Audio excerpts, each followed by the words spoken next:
What is the craziest thing you have seen a teacher do? At my middle school we had a vice principal who fancied herself a dictator. Any tiny bit of power she got was an issue.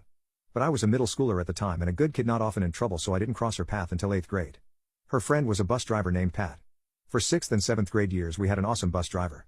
He was nice to the kids, let us put the windows down when the Georgia heat got too much etc. But he retired and the bus driver we got was an extremely angry middle-aged woman named Pat who did not like children and made that clear every day.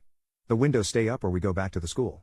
She would yell as she had the only fan blowing in her face on a 100+ degree school bus. Ostensibly this was to keep us from throwing things out of the bus, but that was never an issue before or after.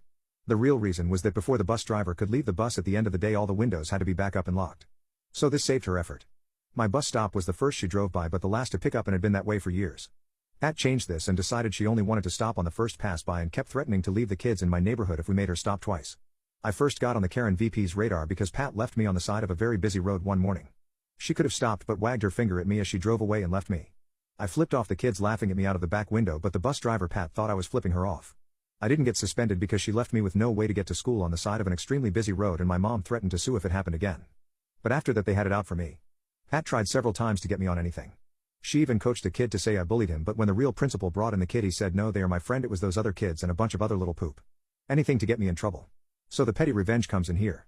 I was doing my best to make the bus driver's life hell in little passive-aggressive ways. She got annoyed at anything so it was easy. But Karen was harder to do anything to. After fighting with the bus driver and the assistant principal for most of the year, revenge came in the form of a police fundraiser. They were advertising it on the local TV news and local radio stations. If you put someone up for arrest, the cops would show up and throw someone in handcuffs and put them in jail until they could call a few people and fundraise the bail. The person who set up the arrest had to pay like $10, but worth it. My mom, after being annoyed by Pat and Karen all year, put Karen, the assistant principal, up for arrest. The cops showed up and took her to the room where she could call her friends and raise the money for her to go. The idea was that mom was going to keep having her arrested as long as she could. Except no one would give her the bail money. Not even for a charity. So she ended up missing most of a day sitting in the police precinct trying to get anyone to put up enough money for her to leave.